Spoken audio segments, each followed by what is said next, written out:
Oke, Assalamualaikum warahmatullahi wabarakatuh. Salam sejahtera untuk kita semuanya, teman-teman semua, rekan-rekan. Berjumpa lagi di podcast Pedupa Ganza ya. Kali ini podcast kita kedatangan tamu yang sangat istimewa ya. Dia adalah seorang guru SMP yang kebetulan mengajar di SMP Negeri 24 Semarang. Nah, sebelum kita ngobrol lebih jauh, kenapa sih hari ini kita mendatangkan beliau? Dan nanti pasti kita akan mendapatkan banyak input dan mendapatkan banyak inspirasi, karena hari ini temanya adalah inspirasi.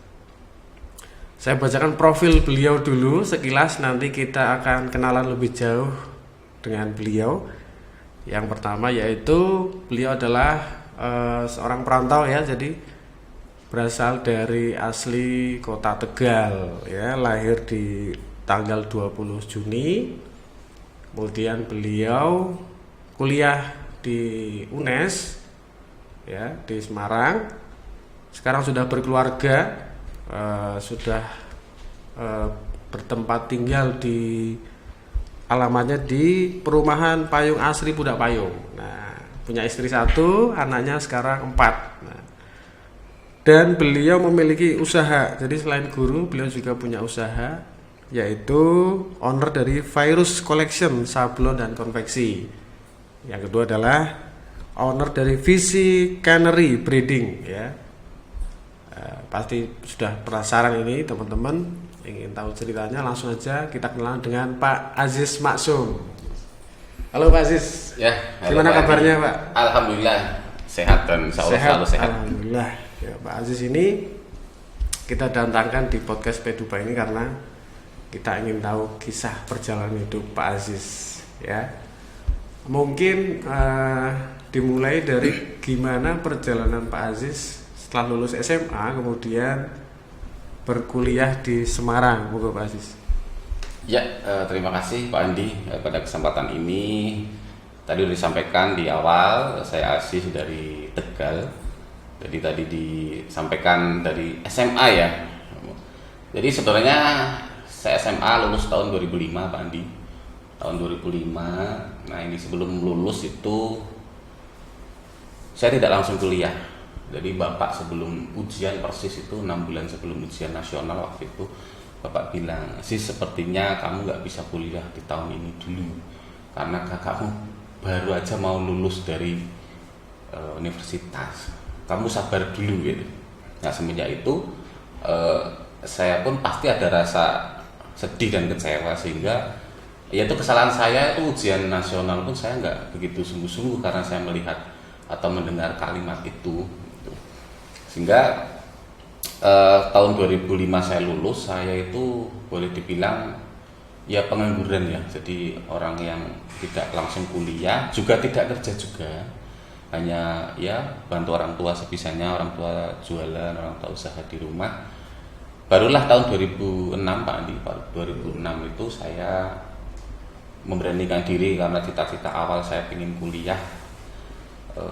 Akhirnya saya mendaftar di UNES ya, UNES sebagai atau jurusan seni rupa atau guru seni rupa. Begitu Pak Andi. Gitu. Ya.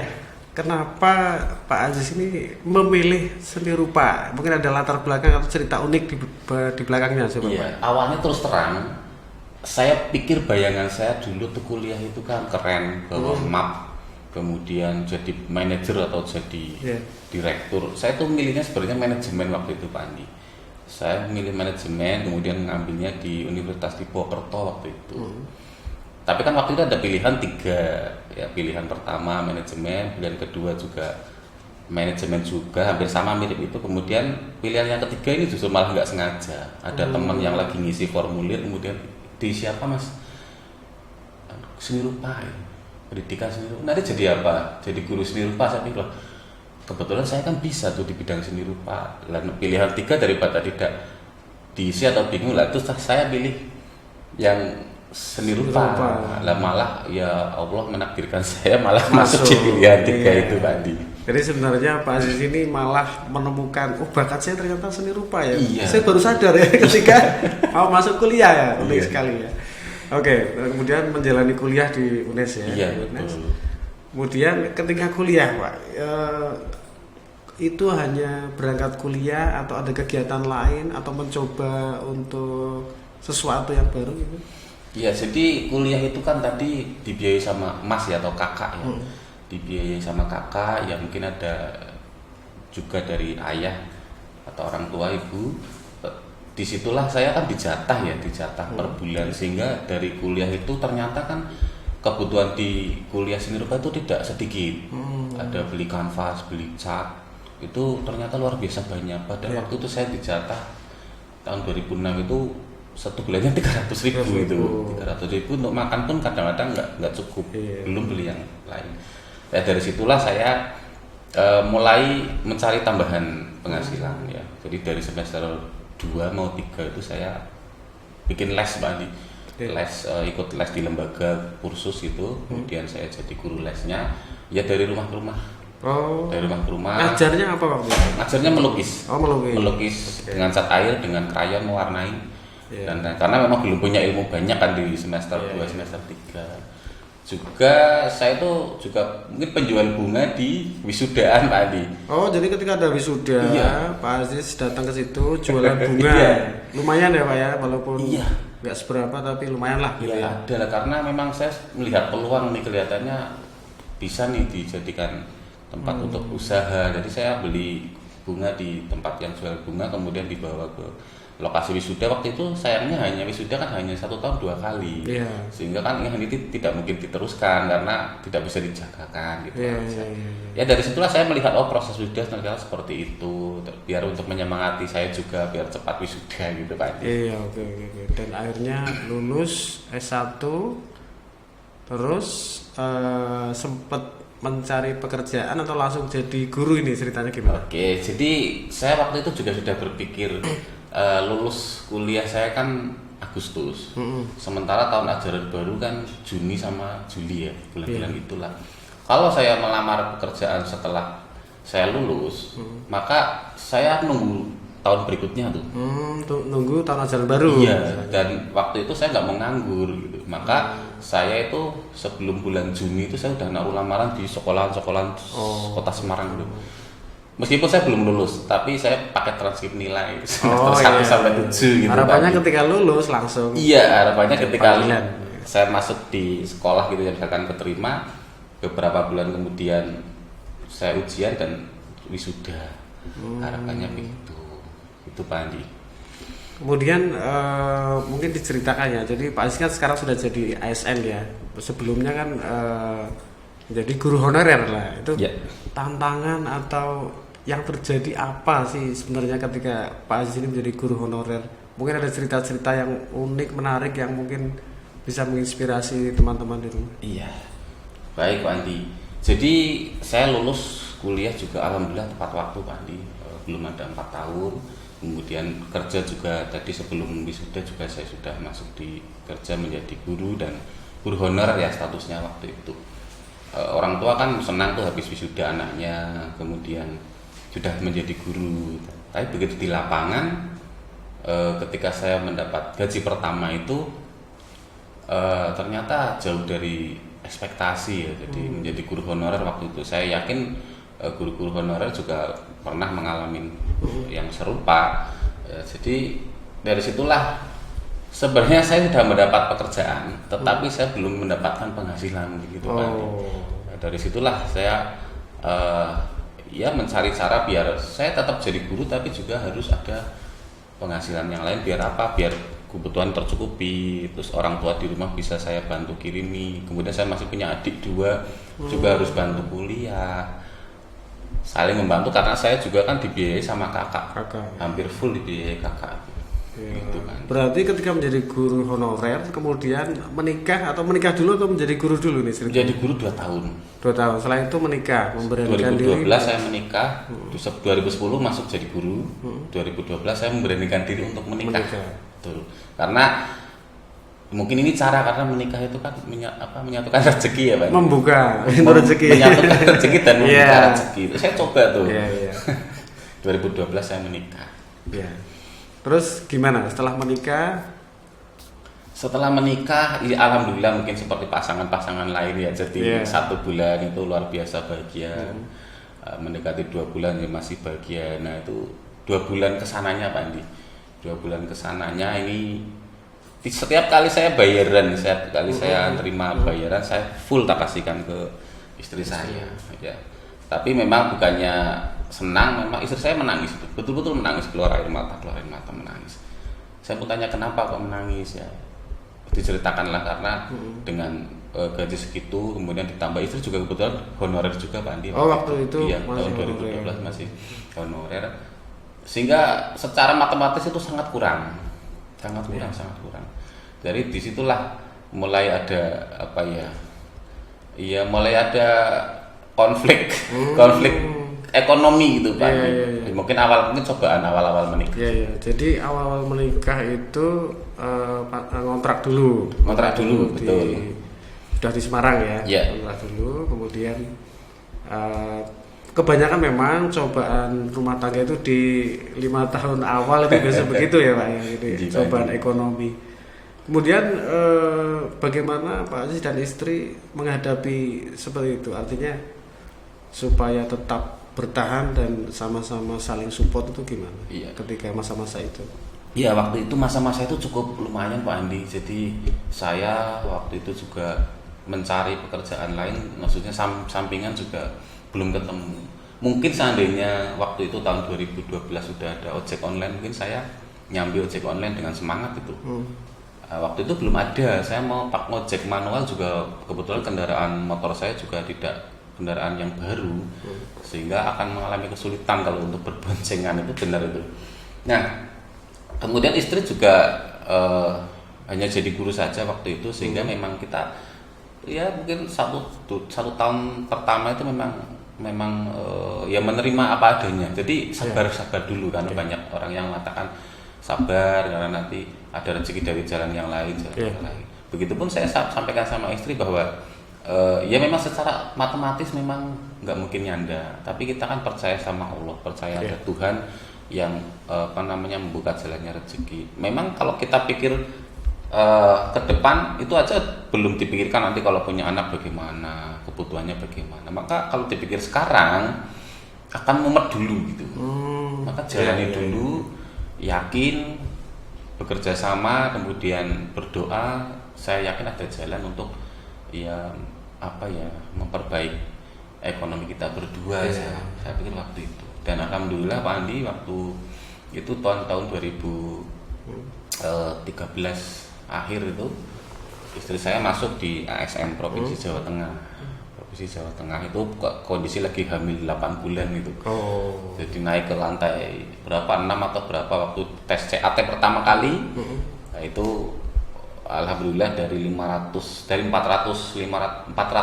sekian itu ada yang formasi diambil dua formasi, dan istri saya alhamdulillah di peringkat pertama. Nah, saat itulah Allah ternyata memberikan jalan pertama rezeki lewat istri saya. Oke, langsung aja ke inti nih Pak Aziz ya. Jadi tadi di awal saya sudah menyebutkan ada beberapa usaha yang dimiliki Pak Aziz selain menjadi guru, yaitu adalah yang pertama konveksi. Gimana sih awalnya kok tiba-tiba punya konveksi? Apakah idenya dari mana, atau mungkin ada tetangga pesan kaos atau gimana? Coba diceritakan Pak. Baik, jadi kebetulan kan memang saya menjadi guru seni budaya di sekolahan. Nah, di sekolahan itu kan orang taunya guru seni budaya kan pokoknya hal-hal yang berkaitan sama seni itu tahu gitu. Delalah waktu itu memang ada yang tanya, Pak Aziz punya kenalan orang yang bikin kaos gitu. Ini mau pesen berapa? Di satu kelas dia 30-an, sama wali kelasnya 1 gitu. Nah, kemudian saya teman-teman saya kan seni rupa banyak, maka saya cari teman yang seni rupa, kebetulan angkatan saya yang memang buka usaha sablon. Nah, dari situlah saya jadi istilahnya makelar ya. Jadi makelar, saya ngambil selisih. Itu tahun berapa itu Pak? Ya berarti tahun 2011 sudah lah. Tahun 2010 saya jadi guru, tahun 2011 baru mulai ada itu. Jadi mulai makelaran kaos, kemudian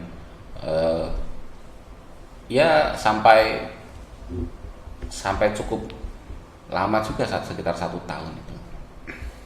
Mungkin awalnya belum punya tempat, Iya.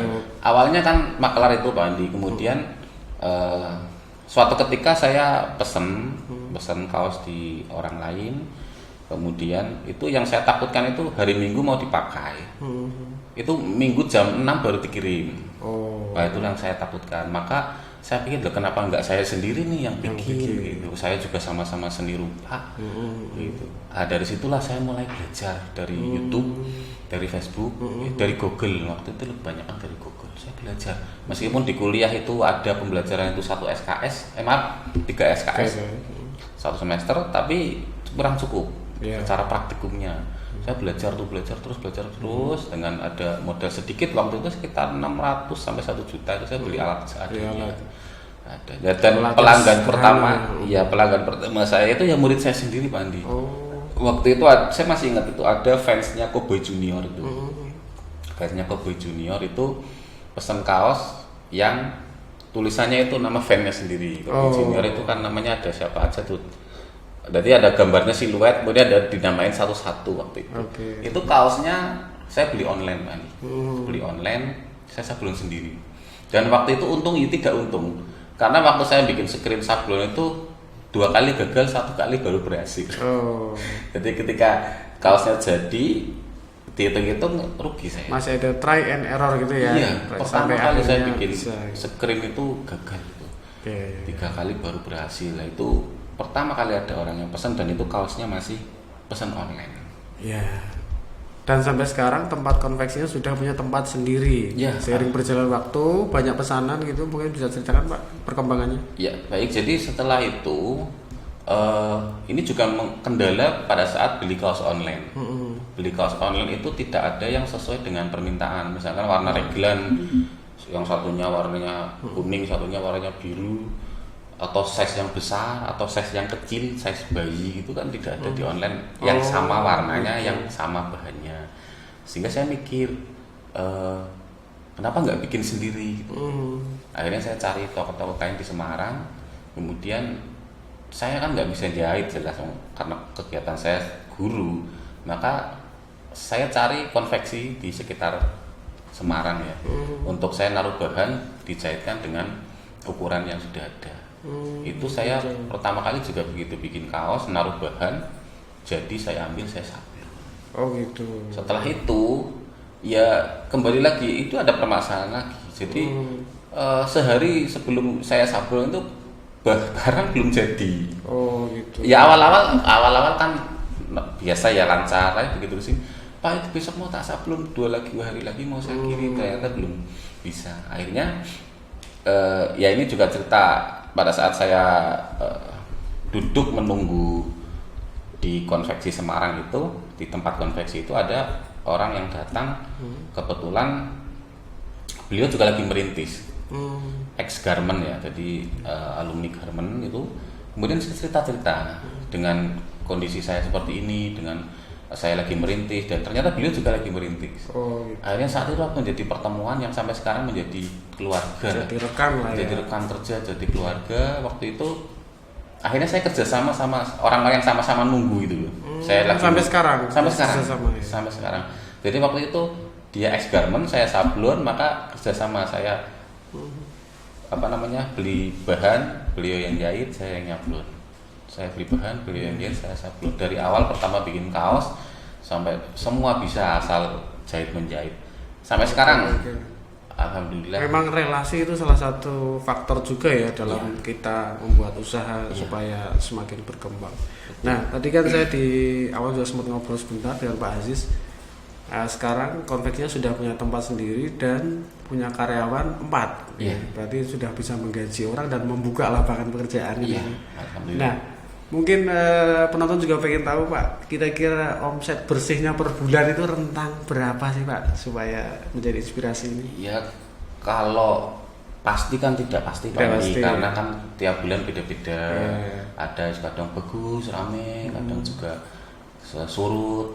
Ya kalau di rata-rata 1 tahun ya lumayan lah Pak Andi, bisa untuk tambah tabungan, tambah kebutuhan yang lain. Gitu. Nah, usaha itu pastinya ada pasang surut dan ada tantangan Pak. apalagi tahun 2020 kita ada COVID ya, ada tantangan seperti itu, pastinya kena imbas juga. Nah, betul. Hambatan dan tantangan ketika mengurus konveksi itu apa, Pak?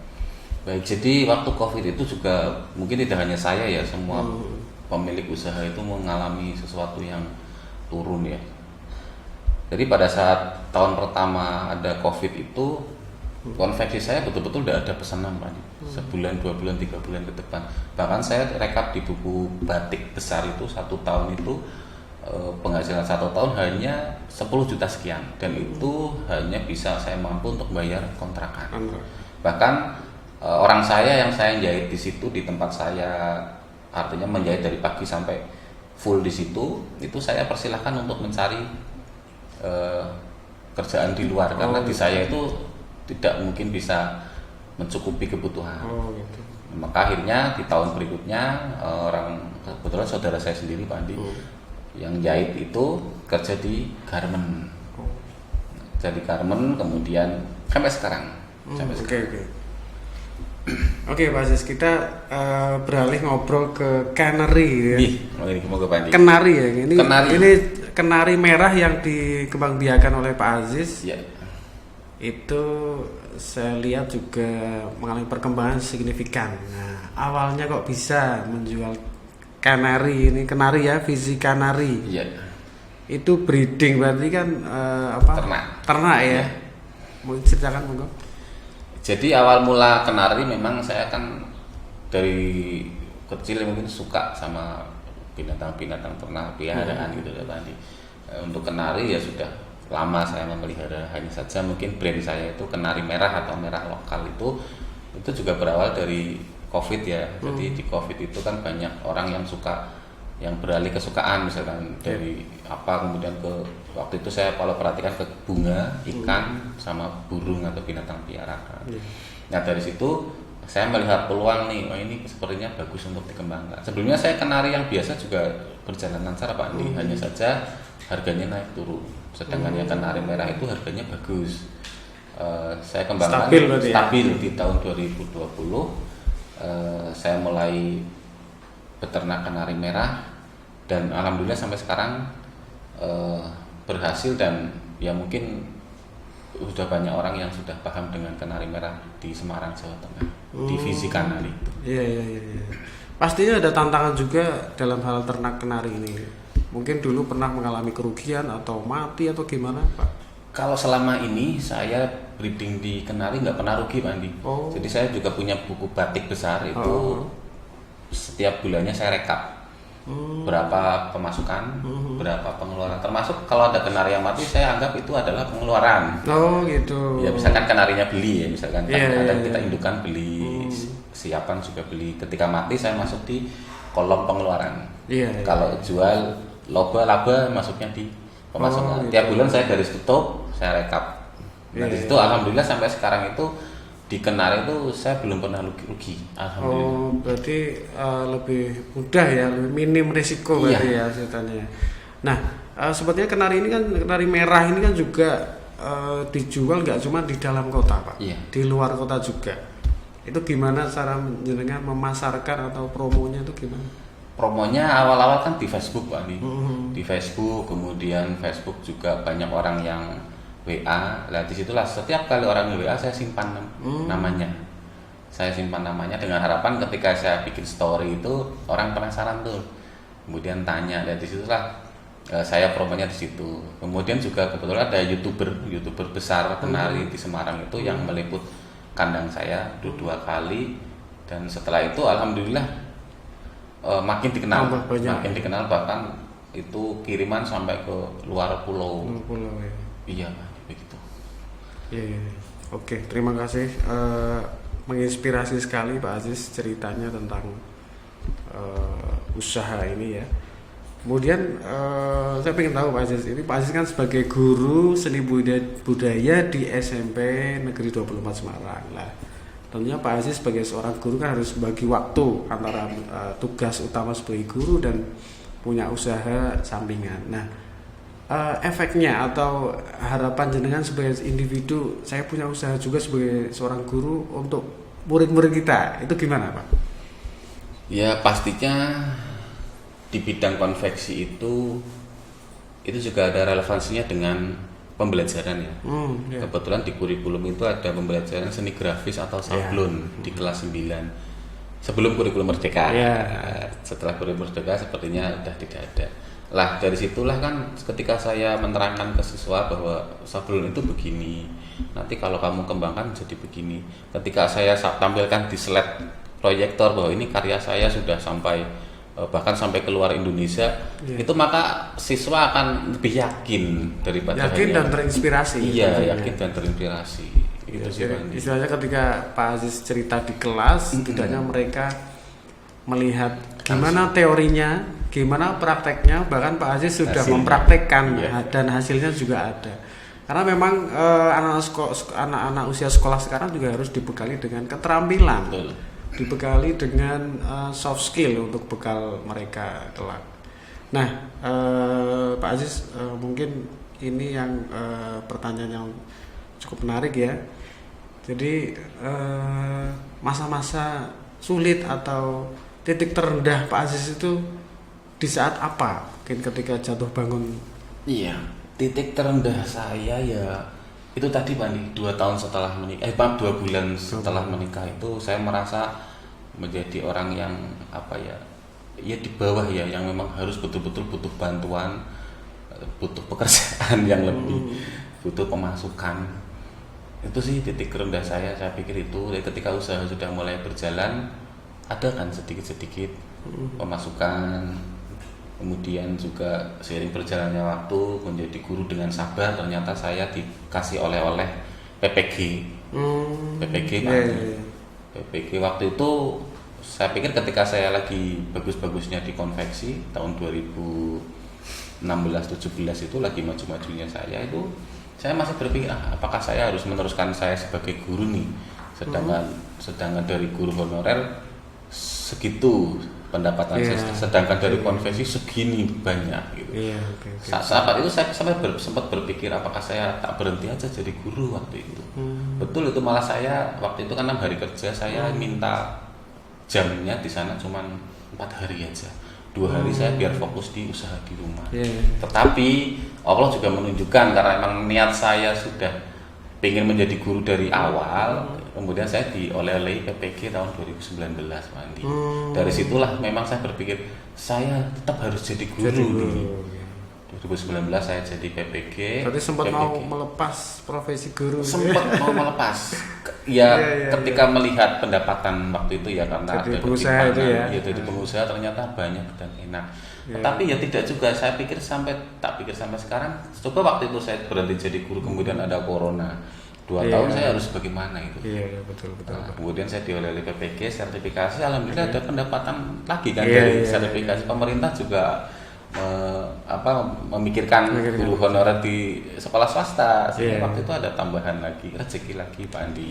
Dan ternyata Pak Aziz ini kan melanjutkan ke S2 ya Pak ya, sudah selesai dan bahkan menjadi guru pamong ya, guru pamong ketika ada PPG biasanya mengajar gitu ya. Nah luar biasa ini. Nah mungkin ini yang terakhir Pak, pertanyaan terakhir. Ini kan banyak guru-guru di Indonesia ya, mungkin honorer atau sudah PNS atau P3K itu pengen juga punya tambahan penghasilan lah gitu kan, jadi mungkin bisa meningkatkan kesejahteraan. Saran atau tips Pak Aziz sendiri yang sudah menjadi praktisi dalam bidang usaha ini apa Pak? Iya, yang pertama untuk rekan-rekan guru yang di sana yang masing-masing merintis ya, pastinya tekad kita untuk menjadi guru pertahankan, karena dengan sabar dan dengan keyakinan itu pasti ada jalan rezeki yang lain. Dengan cara salah satunya adalah kita bisa berwirausaha dengan cara yang kita bisa Pak Andi. Karena saya yakin sebenarnya teman-teman saya di sekolah 24 juga sudah banyak yang punya usaha lain kan. Ya dengan cara yang mereka bisa, yang kita bisa, saya yakin ada lebihnya lah rezeki dari situ, sambil kita sabar menjadi guru yang nanti akan diperhatikan oleh pemerintah atau oleh yayasan, oleh negara. Seperti saya yang Ya alhamdulillah dengan kesabaran itu saya berarti masuk di 24 SMP 24 tahun 22 ya bareng kita ya Pak Andi. Tahun 2021 atau 2022 itu. Ya dengan sabar, dengan ikhlas ya, maka Allah juga menunjukkan rezekinya. Saya masuk P3K ya. P3K waktu itu dan ditempatkan di SMP 24. Waktu itu juga saya sudah sempat pesimis Pak Andi karena tes CPNS yang terakhir itu saya di usia 35. Mepet ya. Mepet sudah, jadi tes terakhir itu memang saya tidak keterima karena waktu itu saya juga memanfaatkan ijazah S2 saya untuk mendaftar di UNES. Oh, dosen mendaftar dosen, tetapi ya Allah belum mengarahkan rezeki saya di sana, sehingga ya itu saya juga sempat berpikir, wah ini di usia saya sudah 35 tahun mana bisa nih jadi ASN gitu. Ternyata kebijakan pemerintah berubah. Usia 35 tahun masih bisa sampai 2 tahun sebelum pensiun. Dari situlah siapa yang tahu Pak Adi? Yang menyangka, nggak menyangka juga. Dan memiliki usaha juga bisa untuk persiapan masa pensiun. Bagi ASN kan begitu, nanti ketika pensiun masih sehat, masih ingin beraktivitas, tentunya sudah ada usaha yang kita jalankan. Mungkin seperti itu Pak ya. Iya Pak Andi, betul. Nah, mungkin itu teman-teman pemirsa Spedupa Ganza, podcast kita hari ini yang sangat menginspirasi dari Pak Aziz Maksum, seorang guru seni budaya di SMP Negeri 24 Semarang. Semoga menginspirasi semuanya, baik guru maupun anak-anak murid ya. Tadi bisa kita rangkum beberapa hal, artinya walaupun kita sudah menjadi ASN, seorang guru, kita masih bisa berkreativitas di bidang usaha, karena kita bisa memberikan istilahnya tabungan untuk masa depan anak kita, untuk kesejahteraan keluarga kita, dan tentunya menginspirasi anak-anak murid kita. Tentunya ada hal-hal lain yang bisa kita petik dari Pak Aziz ini, terutama adalah pantang menyerah. Pantang menyerah dalam berusaha tadi sudah diceritakan, jatuh bangunnya, kerugiannya, titik terendahnya, dan Pak Aziz tetap bangkit lagi untuk menggapai mimpinya. Nah, mungkin itu teman-teman podcast Spedupa, sampai jumpa di episode selanjutnya yang lebih menginspirasi. Terima kasih Pak Aziz sudah datang ke sini. Thank you.